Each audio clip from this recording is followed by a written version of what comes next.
శ్రీమాత్రే నమ. ఇంతవరకు సావిత్రి చీకట్లో శూన్యంలో ప్రయాణం చేసింది.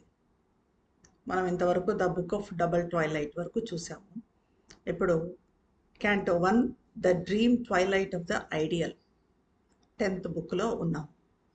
అయితే ఇప్పుడు ఆ చీకటి విచ్చుకొని వెలుగు రావటము, దైవశక్తులు ఆవిర్భవించటము జరుగుతుంది. అయితే లాస్ట్ సెషన్లో జరిగిన ముఖ్య అంశాలను ఒక్కసారి మనం గుర్తు తెచ్చుకుంటే కొన్ని సెంటెన్సెస్ అద్భుతంగా అనిపిస్తాయి. అంటే సావిత్రిలో ప్రతి సెంటెన్స్ అద్భుతంగానే ఉంటుంది, ప్రతి వాక్యము. కానీ ఇవి ఇక్కడ మనకు చాలా విషయాలు గుర్తుకు తెస్తాయి. అదేంటంటే, అ truth occult has made this world. ఒక నిగూఢ సత్యము ఈ ప్రపంచాన్ని తయారు చేస్తుంది. ఇది ఉపరితలానికి కనిపించదు, పైకి కనిపించదు. మనం ఎప్పుడూ ఉపరితలంలో జీవిస్తాం కాబట్టి ఈ సంగతి మనకు అర్థం కాదు, మనకు తెలియదు. ఇది మనకు ఏం గుర్తుకు తెస్తుందంటే, అగైన్ 6th బుక్లో ద బుక్ ఆఫ్ ఫేట్లో నారద మహర్షి అశ్వపతి మహారాజుకు చెప్తున్నప్పుడు దీని గురించి, విధి గురించి చెప్తూ ఎలా చెప్తాడంటే, కాలంలో జరిగే ఊహించని సంఘటన పరమాత్మ రహస్య ప్రహేళిక. This world was not built with random bricks of chance. A blind God is not destiny's architect. A conscious power has drawn the plan of life. There is a meaning in each curve and line అంటాడు నారద మహర్షి. విధి అస్తవ్యస్తంగా అమర్చిన ఇటుకలతో ఈ ప్రపంచము నిర్మించబడలేదు. విధి నిర్మాత ఒక అంధ దైవము, గుడ్డి దైవము కాదు. ఒక చేతనాశక్తి జీవిత ప్రణాళికను చిత్రించింది. ప్రతి మలుపులో, ప్రతి రేఖలో అర్థమున్నది అంటాడు నారద మహర్షి. అలాగే బాధ ప్రమాదాల నుంచి స్వర్గ ఆనందం వస్తుంది. మనకు ఇక్కడే లాస్ట్ సెషన్లో మనం చూసిన క్యాంటోలో all here is a mystery of contraries అనేది కూడా చూస్తాం. ఇక్కడంతా వైరుధ్యాలతో కనిపిస్తున్న ఒక మార్మికత. అంటే సుఖము, దుఃఖము, మనం జీవితంలో ఎదుర్కొనే గెలుపు కానీ, ఓటమి కానీ, బాధ కానీ, సంతోషం కానీ, ప్రేమ, ద్వేషము, ఇవన్నీ కూడా ఎలా కనిపిస్తాయంటే ఒకదాని నుంచి ఒకదాన్ని విడదీయలేము అన్నంతగా ఉంటాయి. ఎందుకంటే సుఖం ఉన్న చోట దుఃఖం ఉంటుంది, ద్వేషం ఉన్న చోట ప్రేమ ఉంటుంది.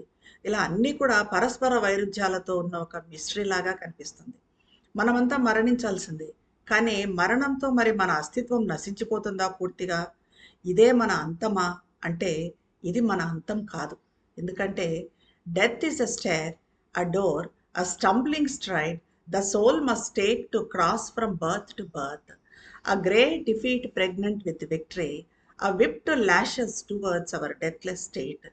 మృత్యువు ఒక సోపానం, తడబడుతూ వేసే ఒక పెద్ద అంగ, అడుగు కాదు, స్ట్రైడ్ అంగ, ఒక పెద్ద అంగ. జీవితంలో పురోగమించటానికి చిన్న చిన్న అడుగులేస్తూ నడుస్తూ ఉంటాం. కానీ మరణం అన్న దాంతో, ఈ మరణించడంతో ఒక పెద్ద అంగ వేసి ఆ అంగతో ఇంకా ముందుకు ప్రోగ్రెస్ అయ్యి, ఆ ప్రోగ్రెస్తో, ఆ పురోగమనంతో ఇంకో జన్మ తీసుకుంటాం. ఒక జన్మ నుంచి ఇంకో జన్మకు పాస్ అయ్యేటప్పుడు ఈ అంగ, ఈ లీప్, ఈ దూకు మన అంతరాత్మ తప్పనిసరిగా వేయాలి. కాబట్టి మృత్యువు సంభవించినప్పుడు జీవితం ఎండ్ అయ్యింది, ఓడిపోయాము అని అనుకుంటాం. కానీ మనం ఓడిపోయినట్టుగా పైకి కనిపిస్తుంది, కానీ లోపల మనం ప్రోగ్రెస్ అయ్యాం అన్న విజయం అన్నది ఉంది. ఇది విజయాన్ని తనలో దాచిపెట్టుకొని పైకి కనిపించే ఓటమి. మనల్ని మరణరహిత స్థితి వైపుగా దెబ్బ కొట్టే ఒక కొరడ. A great defeat pregnant with victory, a whip to lashes towards deathless state. అయితే ద బుక్ ఆఫ్ ఎటర్నల్ నైట్లో సావిత్రి మృత్యువుతో సత్యవంతునితో పాటు కటిక చీకట్లోకి, శూన్యంలోకి ప్రవేశించడం చూసాము నైన్త్ బుక్లో. అయితే ఈ నిశీధి, ఈ చీకటి, ఈ అచేతన ఆత్మ తనంత తాను తయారు చేసుకున్న గది.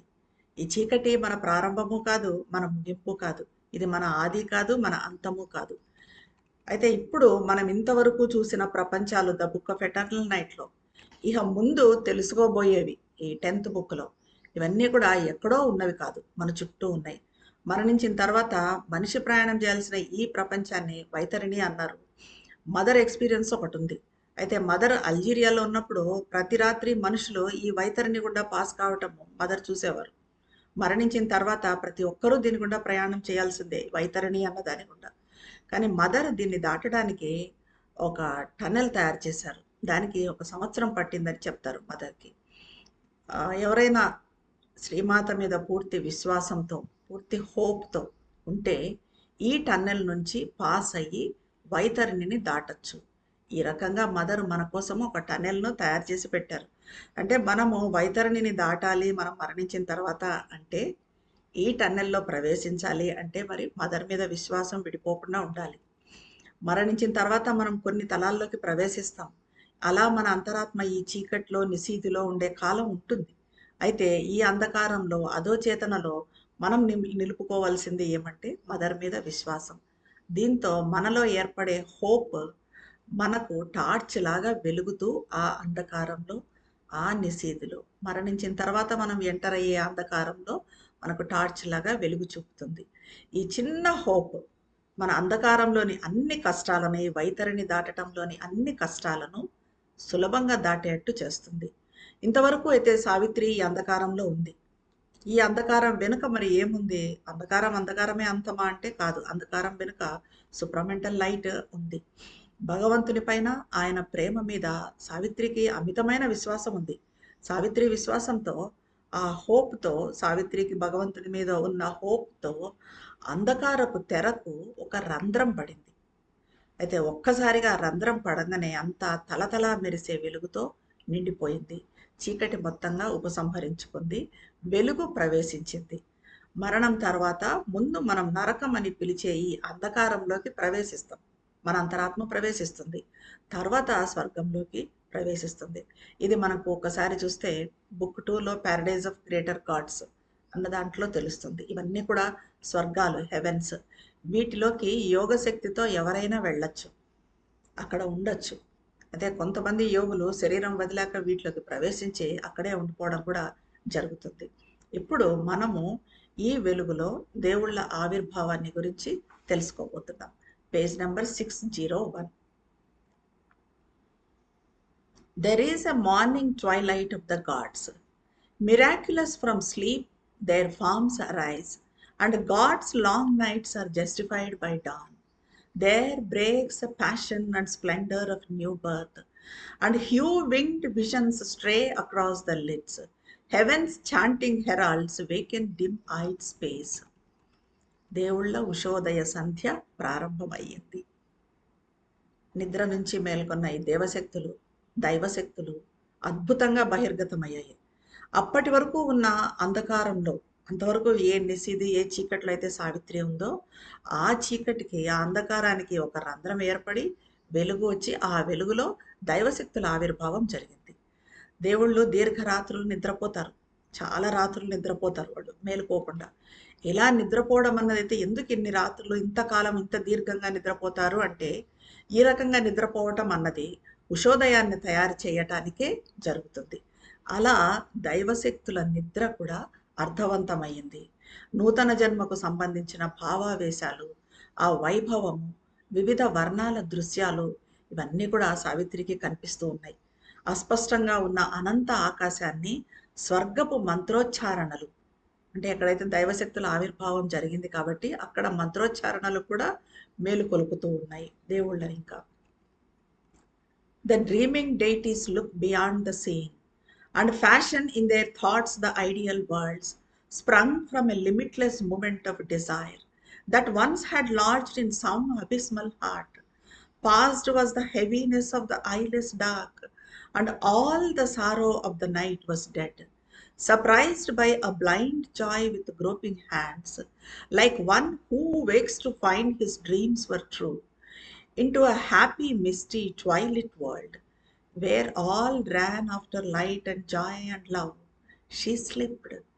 There, far off, raptures drew more close, and deep anticipations of delight, forever eager to be grasped and held, were never grasped, yet breathed strange ecstasy, a pearl-winged indistinctness, fleeting swam, an air that dared not suffer too much light. అతీతంలో స్వప్నిస్తున్న దేవతామూర్తులు కనిపించి, ఎక్కడో స్వప్నాల్లో ఉన్న దేవతలు అంటే తమ భావనల్లో ఎలాంటి ఆదర్శ ప్రపంచాల గురించి కలలు కంటున్నారో ఆ కలలకి ఈ దేవతామూర్తులంతా కూడా రూపాన్నిస్తూ ఉన్నారు. ఒకప్పుడు అగాధ హృదయంలో ఆశ్రయం తీసుకున్న అపరిమిత కోరిక వలననే సృష్టి ఉద్భవించింది. మరి ఈ సృష్టి ఎలా వచ్చింది అనంటే కోరిక నుంచే సృష్టి ఉద్భవించింది. ఇంతవరకు ఏదీ చూడలేనంత అంధకారం అలుముకొని ఉంది సృష్టికి ముందంతా. ఆ అంధకారం తగ్గిపోయి నిశిరాత్రి, ఆ నిశీధి రాత్రి, చీకటి రాత్రి బాధ మొత్తం అంతరించిపోయింది. అయితే ఏదో జరగాలని చీకట్లో తడుముకుంటూ ఉన్నప్పుడు మనం అనుకున్న కలలు నిజమైతే ఆశ్చర్యపడి సంతోషంతో ఎలా మేలుకుంటాము. ఏదో జరగాలి అని చీకట్లో తడుముకుంటూ ఉన్నాము, అది జరిగింది, మన కలలు నిజం అయ్యాయి, అప్పుడు సంతోషంతో ఎలా అయితే మేల్కొంటామో అలాగా సావిత్రి ఇక్కడ ఆశ్చర్యచకిత అయింది. అంటే ఆ మసక చీకటి ప్రపంచంలోకి వెలుగు ప్రవేశించింది. సమస్త జీవకోటి ఈ వెలుగు కోసం, ఈ సంతోషం కోసం, ఈ ప్రేమ కోసం పరిగెత్తుతాయి. ఈ వెలుగులోకి, ప్రేమలోకి మరి జారిపోయినట్టుగా సావిత్రి ప్రవేశించింది. అంతవరకు అందుబాటులో లేకుండా సుదూరంలో ఉన్న ఆనంద పారవస్యతలు ఆమెకు నెమ్మదిగా దగ్గరయ్యాయి. ఆనందం ఎప్పటికీ తనను అందుకోవాలి, అలాగే నిలుపుకోవాలి అంటూ ఆరాటపడుతుంది. కానీ ఎప్పుడు ఆ ఆనందాన్ని మనము గ్రహించలేము, పొందలేము. కానీ సమస్త జీవకోటి ఒక నూతన ఆనంద పారవస్యతను శ్వాసిస్తూ ఉంటుంది. అక్కడ అంతా ఎలా ఉంది అనంటే సావిత్రి ప్రవేశించిన ఆ వెలుగులో, ఆ ప్రదేశంలో ముత్యపు రెక్కలు కట్టుకొని ఉన్న అస్పష్టత అంతా ఉంది, వెలుగు ఉంది. కానీ అక్కడేముంది, అస్పష్టత ఉంది, ఒక ఇండిస్టింగ్నెస్ అన్నది ఉంది. అదంతటా తేలాడుతూ ఉంది. కాంతి మరీ ఎక్కువగా ఉంటే భరించలేక బాధపడే వాతావరణం అది. కాంతి ఎక్కువగా ఉన్నా భరించలేను అన్నట్టుగా ఉంది అక్కడ. అన్నీ అస్పష్టంగా కనిపిస్తున్నాయి, ఏది కూడా స్పష్టంగా కనిపించటం లేదు. ఎలా ఉన్నాయి అక్కడంతా అంటే, vague fields were there, vague pastures gleamed, vague trees, vague scenes dim hearted in a drifting haze, vague cattle, white roamed glimmering through the mist, vague spirits wandered with a bodiless cry, vague melodies touched the soul and fled pursued into harmonious distances unceased. Forms, subtly elusive and half luminous powers, wishing no goal for their unearthly course, strayed happily through vague ideal lands, or floated without footing or their walk, left steps of reverie on sweet memories ground, or they paced to the mighty measure of their thoughts, led by a low far chanting of the gods. అక్కడంతా ఎలా ఉందంటే చాలా అస్పష్టంగా ఉంది అని చెప్పుకున్నాం. వేగ్గా ఉంది మొత్తం. మైదానాలు అస్పష్టంగా కనిపిస్తూ ఉన్నాయి, పచ్చగడ్డి అస్పష్టంగా మెరుస్తూ ఉంది, చెట్లు కనిపించి కనిపించకుండా ఉన్నాయి. దృశ్యాలన్నీ కూడా అస్పష్టంగా కనిపించకుండా వేగ్గా మబ్బులో మెల్లగా కదులుతున్నట్టుగా ఉన్నాయి. తెల్లని పశువులు పొగమంచులో అస్పష్టంగా అప్పుడప్పుడు మెరుస్తూ కదులుతూ ఉన్నాయి. కనిపించి కనిపించకుండా ఆత్మలు, దేహం లేని ఆత్మలు అక్కడ అరుస్తూ సంచరిస్తూ ఉన్నాయి. అస్పష్ట సంగీత స్వరాలు ఆత్మను, సావిత్రి ఆత్మను స్పర్శిస్తూ స్వాధీనం చేసుకోలేని సామరస్యపూరిత దూరాల్లోకి ఏదో వెతుక్కుంటూ పరుగు తీస్తూ ఉన్నాయి. అవి కూడా సంగీత స్వరాలు కూడా ఇంకా ఇంకా సామరస్యత కావాలని దాన్ని వెతుక్కుంటూ పోయినట్టుగా పరుగు తీస్తూ ఉన్నాయి. అంతు చిక్కని సూక్ష్మ రూపాలు, చిన్న చిన్న రూపాలు, అర్ధకాంతి శక్తులు, హాఫ్ లైట్తో ఉన్న శక్తులు తమ అభౌతిక గమనానికి శరీరం లేకుండా అవి ప్రయాణం చేస్తూ ఉన్నాయి.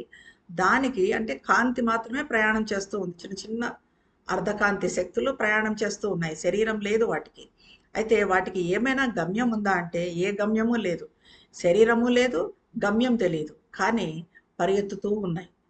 ఆ అస్పష్ట మైదానాల్లో సంతోషంగా సంచరిస్తూ ఉన్నాయి. పాదాలు లేకుండా తేలియాడుతూ తమ అడుగుల జాడలను స్మృతులుగా వదిలిపెడుతూ సాగిపోతూ ఉన్నాయి. వాటికి పాదాలు లేవు, పోయే దృశ్యాలు ఏవిటికి కూడా పాదాలు లేవు, కానీ వాటి జాడలను స్మృతులుగా అక్కడ వదిలిపెడుతూ ముందుకు పోతున్నాయి. మెల్లగా దేవుళ్ళ స్తోత్రాలను పఠిస్తూ వాటి ఆధారంగా వచ్చే ఆలోచనలతో అడుగులేస్తున్నాయి. ఎందుకంటే అది స్వర్గం కాబట్టి దేవుళ్ళ స్తోత్రాలను పఠిస్తూ ఇవన్నీ కూడా, ఈ ఆత్మలన్నీ కూడా, శరీరాలు లేని ఆత్మలన్నీ కూడా వాటి ఆధారంగా వచ్చే పాజిటివ్ థాట్స్తో, ఆలోచనలతో ముందుకు అడుగులేస్తున్నాయి. A ripple of gleaming wings crossed the far sky. Birds like pale bosomed imaginations flew with low, disturbing voices of desire, and half heard lowings drew the listening ear, as if the sun god's brilliant kine were there, hidden in mist and passing towards the sun. Their fugitive beings, these elusive shapes, were all that claimed the eye and met the soul, the natural inhabitants of that world, but nothing there was fixed or strayed for long. No mortal feet could rest upon that soil, no breath of life lingered embodied there. In that fine chaos, joy fled dancing past, and beauty evaded settled line and form, and hid its sense in mysteries of hue. Yet gladness ever repeated the same notes, and gave the sense of an enduring world. మెరిసే రెక్కలతో ఉన్న పక్షుల గుంపు ఆకాశానికి అడ్డంగా ఎగురుకుంటూ పోయింది. బలహీనంగా ఉన్న ఊహలు, కొంచెం ఆందోళన పరిచే కోరిక స్వరాలు ఎలా నెమ్మదిగా ఎగిరిపోతాయో, కొంచెం కొంచెం మాత్రమే కోరిక ఉన్న ఆ స్వరాలు ఎలా ఎగిరిపోతాయో నెమ్మదిగా, ఆ రకంగా పక్షులు కూడా నెమ్మదిగా ఎగిరిపోయాయి. సూర్యదేవుని ప్రకాశంతో ఉన్న ఆవుల మంద అక్కడ మంచులో దాగి ఉన్న సూర్యుని వైపు సాగిపోతున్నట్టు, అవి చేసే శబ్దాలు ఆ వినగల చెవులకు మాత్రమే అస్పష్టంగా వినిపిస్తూ ఉన్నాయి. అందరికీ కాదు, వినగల చెవులకు వినిపిస్తూ ఉన్నాయి. జీవులు పరారైపోతున్నాయి. అంతు చిక్కని ఆ రూపాలు అక్కడ నిలకడగా ఉండకుండా అటు ఇటు చలిస్తూ కనిపిస్తూ ఉన్నాయి.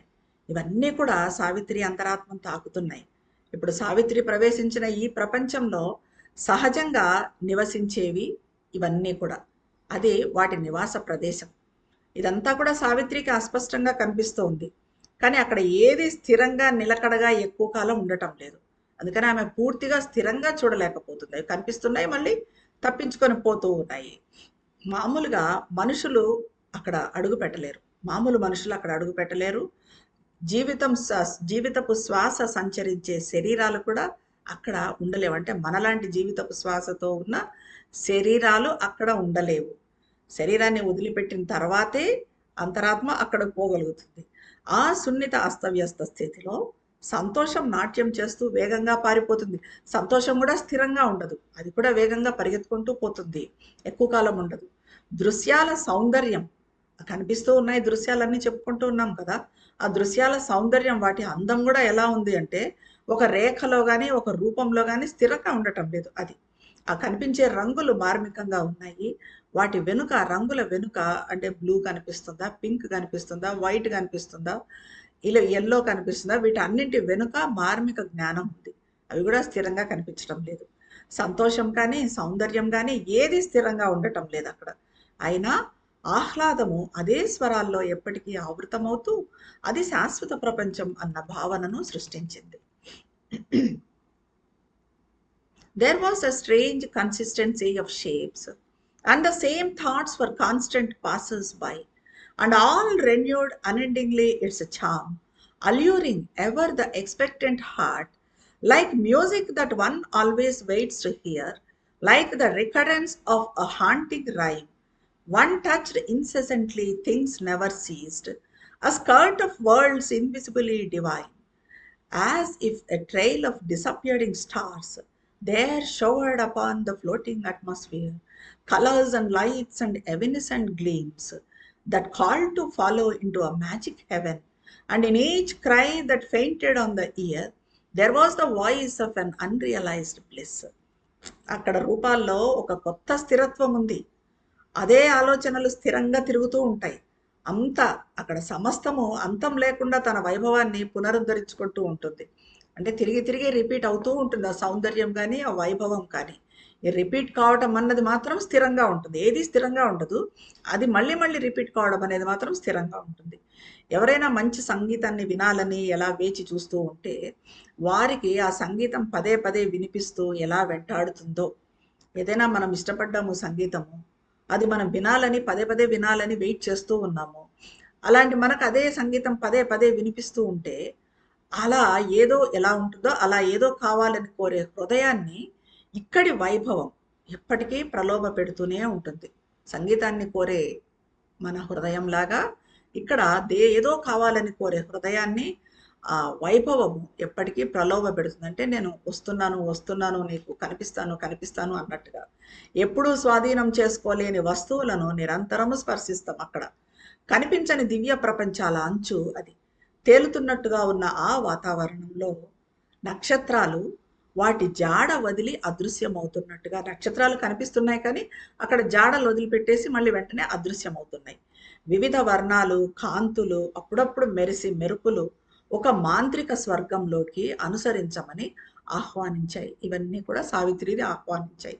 చెవికి వినపడుతున్న ప్రతి అరుపులో అంతవరకు సాక్షాత్కారం కాని ఆనంద స్వరము వినిపించింది. An adoration reigned in the yearning heart, a spirit of purity, an elusive presence, a fiery beauty and ungrasped delight, whose momentary and escaping thrill, however unsubstantial to our flesh and brief even in imperishableness, much sweeter seemed than any rapture known, earth or all conquering heaven can ever give. Heaven ever young and earth too firm and old, delay the heart by immobility. Their raptures of creation last too long, their bold formations are too absolute. Cowed by an anguish of divine endeavor, they stand up sculptured on the eternal hills, or quarried from the living rocks of God, win immortality by perfect form. పరితపిస్తూ ఆకాంక్షించే హృదయము, ఏదో కావాలి ఏదో కావాలని పరితపిస్తూ ఆకాంక్షిస్తూ ఉన్న హృదయము అక్కడ ఆ మంత్రోచ్చారణలు, ఆ స్వరాలు, ఆ అందాలు అవన్నీ చూస్తూ వింటూ ఉంటే ఒక ఆరాధనతో నిండిపోతుంది. స్వచ్ఛమైన ఒక ఆత్మ, అభౌతిక సౌందర్యం, రూపమంటూ భౌతికత అంటూ లేని సౌందర్యం, ఇంతవరకు గ్రహించని ఆనందాలకు చెందిన ఒక తంతు చిక్కని దివ్య సన్నిధి అక్కడ ఉంది. అందుకే అంత సంతోషంగా ఉంటుంది. దాని పులకరింత తప్పించుకొని పోయేదైనా కూడా, కొంచెం సేపు ఉండి తప్పించుకొని పోయేదైనా కూడా, మనకు అస్థిరమైనా కూడా, స్థిరంగా ఉండకపోయినా, దాని శాశ్వతత్వం అన్నది సంక్షిప్తమైన, అది ఎక్కువ కాలం ఉండకపోయినా, మనకు తెలిసిన ఎలాంటి పారవశ్యత కన్నా ఎంతో ఎంతో ఎక్కువ మధురంగా ఉంటుంది. మనం ఏదో పారవశ్యతలు అనుకుంటాం కానీ అక్కడ పొందే ఆ పారవశ్యత అది కొంచెం సేపే అయినా కూడా, అస్థిరంగా ఉన్నా కూడా, తప్పించుకొని పోతున్నా కూడా ఎంతో ఎంతో ఎక్కువ మధురంగా ఉంటుంది. ఈ మాధుర్యతను భూమి కానీ అంతను జయించే స్వర్గం కానీ ఇవ్వలేవు, స్వర్గం కూడా ఇవ్వలేదు అంటున్నారు. అవి ఇచ్చేదానికన్నా ఎక్కువ తీయదనాన్ని ఇస్తుంది ఇక్కడ ఈ దివ్య సన్నిధి. ఎందుకంటే స్వర్గం ఎప్పుడు నిత్య యవ్వనంతో ఉంటుంది, భూమి పురాతనమైనది, గట్టిగా ఉంటుంది. రెండు మార్పు లేనివే. స్వర్గము మార్పు లేనిదే, ఎప్పుడు యవ్వనంతోనే ఉంటుంది. ఇంకా దానికి బాల్యము ఉండదు, వృద్ధాప్యం ఉండదు, మరణము ఉండదు, ఏమీ ఉండదు స్వర్గానికి. అలాగే భూమి ఎలాంటిది అంటే అది మార్పు లేనిదే స్వర్గము. భూమి కూడా పురాతనమైనది, గట్టిగా ఉంటుంది, దీనికి కూడా మార్పు ఉండదు. కనుక పురోగమించటం అంటూ ఈ స్వర్గానికి కానీ భూమికి కానీ ఉండదు. కానీ ఈ పురోగమించాలని ఆకాంక్షించే హృదయాన్ని చలనం లేకుండా చేస్తూ ఇవి పురోగతిని ఆలస్యం చేస్తాయి. సృష్టించడంలో ఇక్కడ పొందే పారవశ్యతలు కానీ చాలా కాలం నిలుస్తాయి. అంటే ఇక్కడ సృష్టిలు చాలా కాలం ఉంటాయి. సృష్టించిన బలమైన రూపాలు సమగ్రంగా మార్చలేనివిగా ఉంటాయి. దివ్య శ్రమకు చెందిన ఒక్క బాధతో చెక్కబడి ఆ శాశ్వత పర్వతాల పైన శిలా విగ్రహాల రూపాలు నిలబడి ఉన్నాయి. లేదా అక్కడున్న రూపాలు, కొన్ని రూపాలు ఎలా ఉన్నాయి అంటే శిలా విగ్రహాల్లా నిలబడి ఉన్నాయి. భగవంతుని సజీవ శిలల కింద పడి ఉన్న వాటిని బయటికి తీయగా, అంటే భగవంతుని సజీవ శిలల కింద పడిన వాటిని బయటికి తీయగా ఒక పరిపూర్ణ రూపాన్ని సంతరించుకొని అమరత్వాన్ని పొందినట్లుగా అవి ఉన్నాయి. అయితే ఇక్కడ అంతా కూడా సమస్తము మనకి ఇప్పుడు తెలిసింది, దైవశక్తులు ఆవిర్భవించిన ఈ ప్రకాశంలో సమస్తము తన వైభవాన్ని పోగొట్టుకోకుండా పునరుద్ధరించుకుంటూ మరీ మరీ మరీ మరీ అదే తిరిగి వస్తూ, స్థిరంగా లేకపోయినా అదే తిరిగి తిరిగి రిపీట్ అవుతూ ఉంది. ఈ రూపాలన్నీ కూడా శాశ్వత విషయాలకు సన్నిహితంగా ఉంటాయి. ఇవి ఏంటి అన్నది, అవి ఎలా ఉంటాయి అన్నది ఇంకా నెక్స్ట్ సెషన్లో చూద్దామండి. ధన్యవాదాలు.